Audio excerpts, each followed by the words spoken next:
우리 영원한 소망이셔 삶의 반석이 되신 우리 하나님 아버지, 주의 이름을 찬양합니다.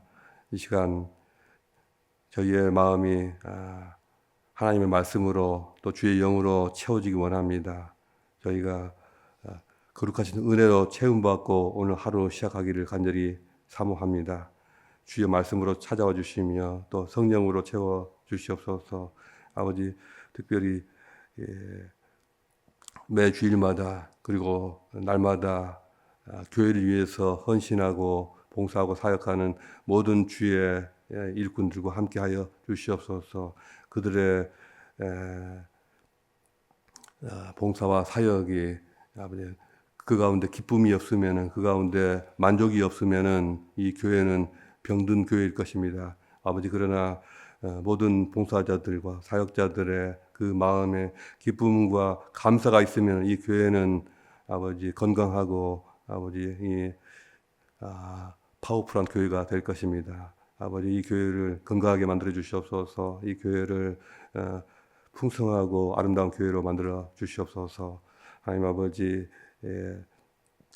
이제 마을 모임들 시작될 때마다 그 출발이 좋게 하시고 또 서로가 서로를 대할 때 반가움과 또 즐거움이 있게 하여 주시옵소서. 서로가 서로를 성장시키게 하시고 서로가 서로를 끌어당기게 하여 주시옵소서.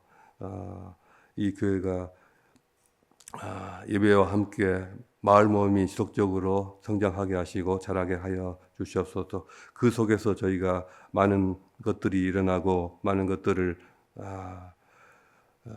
통하여서 하나님께 영광 돌리는 일들이 일어나게 도와주시옵소서. 이 아침에 저희가 기도할 때마다 하나님께서 응답하실 줄 믿습니다. 감사드리며 예수 그리스도님 기도합니다. 아멘.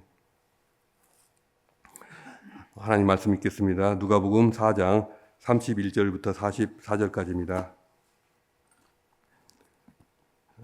누가복음 4장 31절부터 44절까지 함께 읽겠습니다. 갈릴리의 가버나움 동네에 내려오사 안식일에 가르치심에 그들이 그 가르치심에 놀라니 이는 그 말씀에 권위가 있음이라. 회당에 더러운 귀신 들린 사람이 있어 크게 소리질러 이르되 아 나사렛 예수여, 우리가 당신과 무슨 상관이 있나이까? 우리를 멸하러 왔나이까? 나는 당신이 누구인 줄 아노니 하나님의 거룩한 자니이다. 예수께서 꾸짖어 이르시되 잠잠하고 그 사람에게서 나오라 하시니 귀신이 그 사람을 무리 중에 넘어뜨리고 나오되 그 사람은 상하지 아니한지라. 다 놀라 서로 말하여 이르되 이 어떠한 말씀인고 권위와 능력으로 더러운 귀신을 명함에 나가는도다 하더라. 이에 예수의 소문이 그 근처 사방에 퍼지니라. 예수께서 일어나 마을의 회당에서 나가사 시몬의 집에 들어가시니 시몬의 장모가 중한 열병을 앓고 있는지라. 사람들이 그를 위하여 예수께 구하니 예수께서 가까이 서서 열병을 꾸짖으신데 병이 떠나고 여자가 곧 일어나 그들에게 수종드니라. 해질 무렵에 사람들이 온갖 병자들을 데리고 나오매 예수께서 일일이 그 위에 손을 얹으사 고치시니 여러 사람들에게서 귀신들이 나가며 소리질러 이르되 당신은 하나님의 아들이니이다. 예수께서 꾸짖으사 그들이 말함을 허락하지 아니하시니 이는 자기를 그리스도인 줄 알미래라. 날이 밝음에 예수께서 나와사 한적한 곳에 가시니 무리가 찾다가 만나서 자기들에게서 떠나시지 못하게 만류하려 하며 예수께서 이르되 내가 다른 동네들에서도 하나님의 나라 복음을 전하여라 하리니 나는 이 일을 위하여 보내심을 받았노라 하시고 갈릴리 여러 회당에서 전도하시더라. 아멘.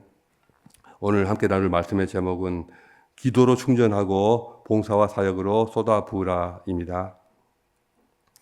저는 두어 달에 한 번씩 예초기로 저희 집 잔디를 깎습니다. 앞마당 뒷마당 다 깎는데 매번 예초기 배터리가 문제입니다. 풀 충전을 해도 20분 정도 깎다 보면 배터리가 전부 방전돼 버리는 것입니다. 배터리 2개를 돌려도 충분치가 않습니다. 그러니 잔디를 깎다 말고 두어 시간을 기다렸다가 다시 깎든지 아니면 다음 날 다시 재개를 해야 됩니다. 요즘 제 체력도 옛날 같지가 않아서 마치 50%밖에 충전되지 않는 그러한 배터리 같습니다. 하고 싶은 일은 많은데 저의 몸이 잘 받쳐주지가 않습니다. 에너지가 넘치는 젊은 분들을 보면 참 부럽습니다. 저만 그런 건 아닐 것입니다. 이 자리에 나와 계시는 여러분들이 나이가 있으신데 그분들은 어떠실까 모르겠습니다. 바쁘게 움직이다 보면 우리의 체력도 고갈이 되고 우리의 영혼도 방전될 수 있습니다. 사역하고 봉사하다 보니 조금씩 마음이 지쳐가고 또 영적인 에너지가 고갈되기 십상입니다. 오늘 본문에서 예수님은 기도로 충전하시고 또 사역으로 방전하시는 삶을 보여주고 계십니다. 어느 안식일에 있었던 예수님의 하루 일정이 기록되어 있는데요. 가버나움 회당에서 오전에 가르치시고 거기서 귀신 들린 사람을 고치시고 한낮이 되어서 회당에서 나가셔서 시몬의 집에 가셔서 거기에 알아 누워있던 시몬의 장모를 고치시고 또 사람들과 식탁의 교제를 하셨습니다. 아마 늦은 점심을 드신 게 아닌가 싶습니다. 그러시다가 해질 무렵에 사람들이 온갖 병자들을 데리고 오니 일일이 그 위에 안수를 하여 다 고치셨습니다. 다음날 새벽이 되자 혼자 한적한 곳으로 나가서 기도하셨습니다. 이것이 예수님의 공생의 초기에 평균적인 하루 일정이 아니었나 생각이 됩니다. 상당히 빡빡하고 많은 에너지를 필요로 하는 일정입니다. 이런 식으로 하루를 보내는 것도 힘이 드는데 이런 일정이 매일매일 반복이 된 것입니다. 날마다 공부하는 입시를 준비하는 이 수험생들이 하루 종일 공부에만 집중을 해도 거기에 소모되는 그 에너지만 가지고서 큰 주전자에 찬물을 가득 넣고 펄펄 끓일 수가 있다고 하지 않습니까? 예수님의 사역은 이와는 비교도 할 수 없을 정도로 많은 에너지가 필요한 사역이고 그것도 날마다 반복되는 일상인데 그 많은 에너지가 어디서 나올까 하는 생각도 듭니다. 무슨 일을 하든지 그 일을 지속적으로 하려면 반드시 에너지가 많이 필요하기 때문에 우리는 육체적으로나 정신적으로나 영적으로나 늘 충분한 에너지를 비축시키지 않으면 안 됩니다. 그리고 그 에너지는 창조적인 일이나 생명을 살리는 방향으로 흘러갈 수도 있지만 반대로 의미 없는 일에 낭비가 되고 소진되어 버릴 수도 있습니다. 예수님은 끊임없이 사람들에게 선한 사역을 베푸셨습니다. 그의 말씀은 능력이 있었고 또 귀신들도 그의 말에 그분의 말씀에 순종했습니다. 사람들은 병이 나았고 모든 영혼은 회복이 되었습니다. 이렇게 창조적이고 생명을 주는 선한 일로 예수님의 모든 에너지는 흘러 들어갔습니다. 예수님은 우리와는 차원이 다른 에너지를 가지신 분이었을 텐데도 그럼에도 불구하고 끊임없는 사역 속에서 방전되지 않도록 늘 기도의 자리로 나아가셨습니다. 42절을 보면 날이 밝음에 예수께서 나가사 한적한 곳으로 가셨다고 되어 있습니다. 왜 예수님은 이렇게 많은 사람들을 두고서 혼자서 나가셨을까요? 왜 사역의 한복판에 계시면서 한적한 곳을 찾으셨을까요? 예수님은 바쁠수록 더 기도를 하셨습니다. 사역이 많을수록 하나님과 연결되는 시간을 확보하셨습니다. 예수님도 자신을 100% 방전시킬 정도로 번아웃 되도록 사역을 하지 않으시고 100% 방전된 정도로 그냥 하나도 에너지가 남아있지 않을 정도로 이렇게 사역을 해서 고갈되어서 나가 떨어져서 먼 곳에 가셔서 그걸 다 재충전하고 한 달 후에 돌아오는 식으로 그런 식으로 사역을 하지 않으셨습니다. 오히려 그때그때 바로바로 충전을 하시고 내면적인 충만함의 상태를 유지하셨습니다. 우리가 랩탑 컴퓨터 일을 할 때 저도 그런 경우가 있는데 배터리만 믿고 전원 코드를 뺀 상태로 정신없이 일을 하다가 보니 자신도 모르게 어느새 다 방전돼 버리고 전원이 스르르 꺼져버리는 경우가 있습니다. 그것을 다시 100% 충전시켜서 사용하다가 또 금방 방전이 되고 이런 일이 반복되면 배터리가 손상되고 그 배터리 수명이 단축된다고 합니다. 오히려 배터리가 20%에서 80%그 상태, 이런 충전 상태를 유지하도록 그 사이에서 왔다 갔다 하도록 지속적으로 외부 전원을 공급해 주면 수명도 더 길어지고 오래 쓸 수가 있다고 합니다. 우리의 신체도 마찬가지고 우리의 영혼도 마찬가지입니다. 100%에서 0% 사이를 오락가락 하지 않도록 오히려 20에서 80% 사이만 유지하겠다는 그런 마인드로 하루하루 영적인 삶을 관리해야 합니다. 매일매일 기도로 충전하지 않으면 그게 안 되죠. 매일매일 기도하면서 자신의 영혼을 관리하지 않으면 어느새 자신도 모르게 번아웃 될 수가 있습니다. 우리는 끊임없이 하나님과 연결된 삶을 살아야 합니다. 기도로, 찬양으로, 또 말씀 묵상함으로 스스로 계속해서 충전시켜야 합니다. 일정 시기에 폭발적으로 자신을 다 쏟아붓다가 미친 듯이 일을 하다가 금방 고갈이 되어서 얼마 못 가서 그만두는 그런 사역자, 그런 봉사자가 돼서는 안 됩니다. 세상 일도 그렇거니와 하물며 하나님의 일은 결코 단기간에 이렇게 끝장을 볼 수 있는 그런 일이 아닙니다. 지속적으로 다른 사람의 고통을 돕고 또 들어주다 보면 정작 자신의 감정적인 에너지가 고갈되는 일이 종종 발생합니다. 이것을 전문 용어로 공감 피로, compassion fatigue라고 하는데요. 정신과 의사라든가 상담가, 사역자들에게 특히 자주 발생한다고 하죠. 또 우울증과 무기력감을 유발하는 것입니다. 또 비슷한 것으로 목회자들에게 일어나는 일종의 목회적 번아웃도 있습니다. 이것이 더 심해지면 공황장애로 가지 않나 생각이 됩니다. 예수님은 하나님과 연결되는 시간을 의도적으로 확보하셨고 이 충전의 시간이 있었기에 다시 사람들에게 흘려보낼 에너지를 계속해서 가질 수 있었습니다. 이것이 바로 기도의 역설입니다. 시간이 없을수록 오히려 더 기도해야 하고 일이 많을수록 하나님 앞에 머물러야 합니다. Too busy to pray. 너는 너무 바빠서 도저히 기도할 시간이 안 나요. 이게 아니라는 것입니다. Too busy not to pray. 너무 제가 바쁘니 기도하지 않으면 안 된다.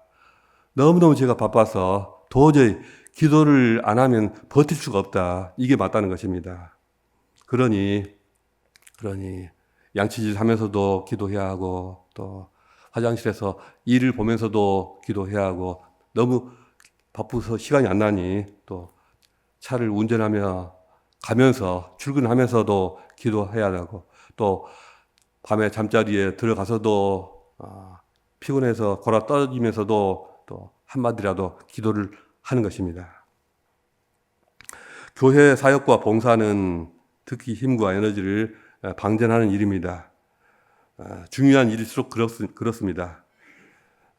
그러나 우리가 같은 그 사역을 하고 봉사를 하더라도 정말 중요한 의미 있는 방향으로 잘 방전을 시켜야 합니다.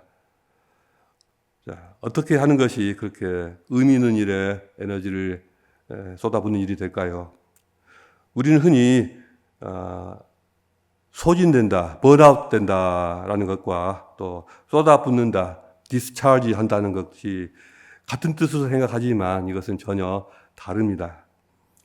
소진된다, 번아웃 된다는 것은 특별한 목적이나 방향이 없이 이리저리 그냥 휩쓸려서 에너지를 소모하다가 결국에는 고갈되는 상태를 말합니다.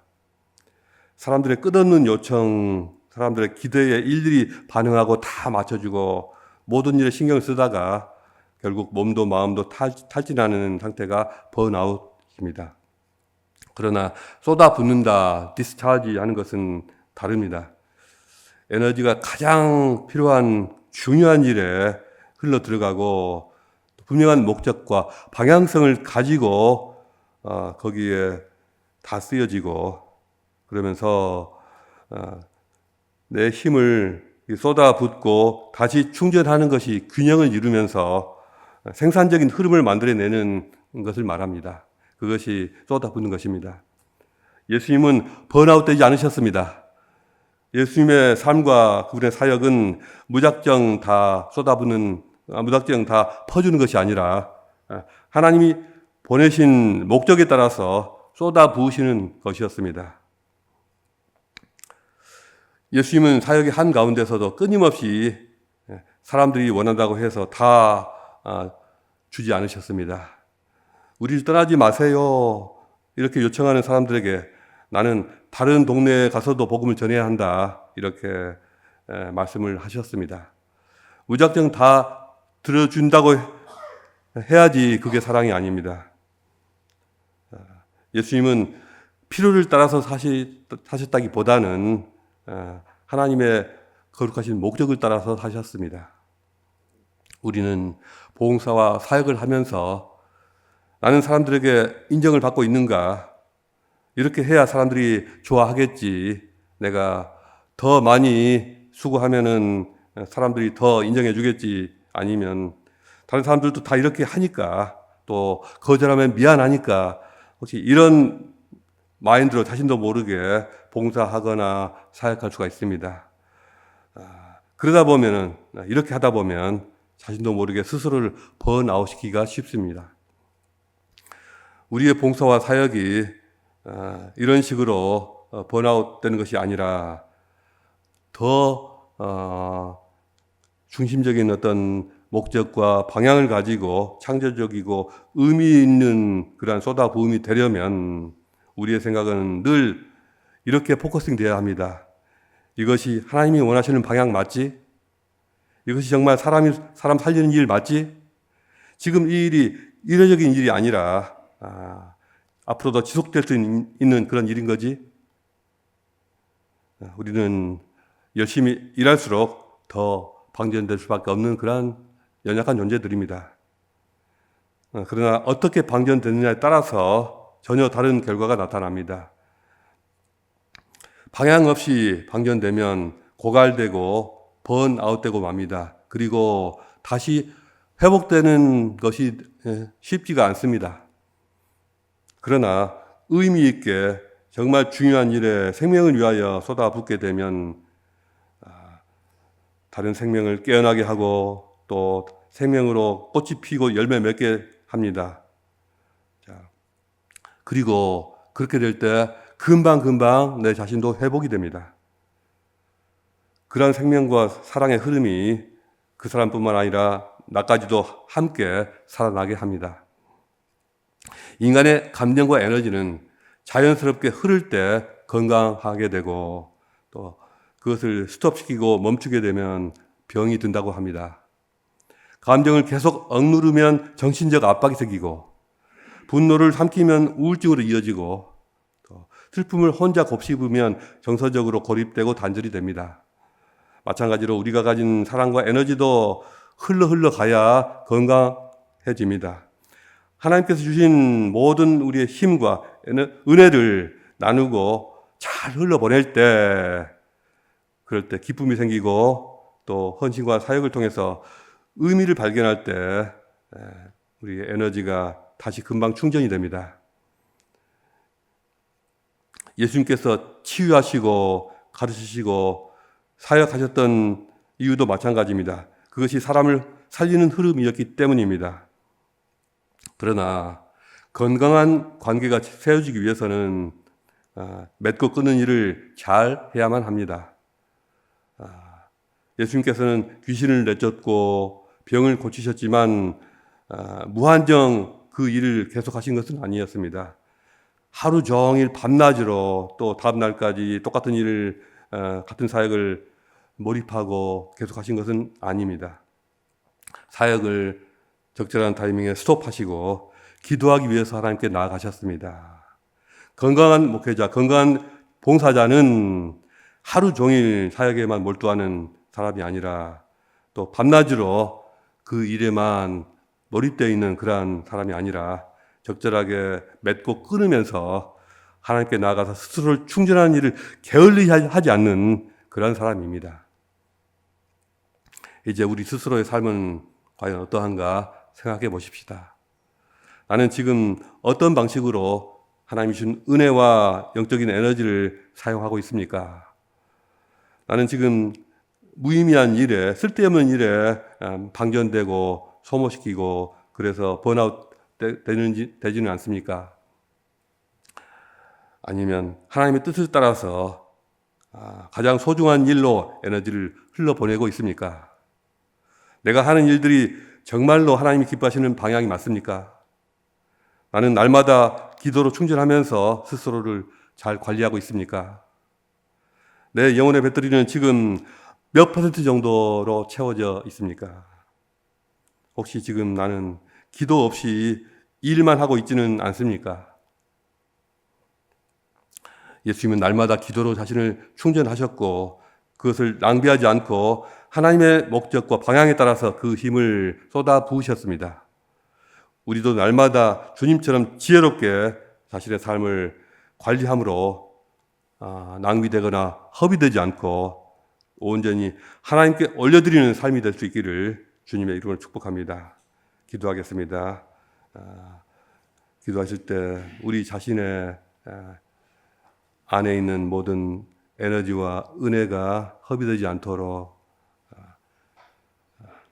가장 의미 있는 일에 가장 주님께서 기뻐하시는 그러한 일로 소비가 되고 또 쏟아부어질 수 있도록 어떻게 하면 그렇게 내가 살 수 있을까 묵상하시면서 주님께 나가겠습니다.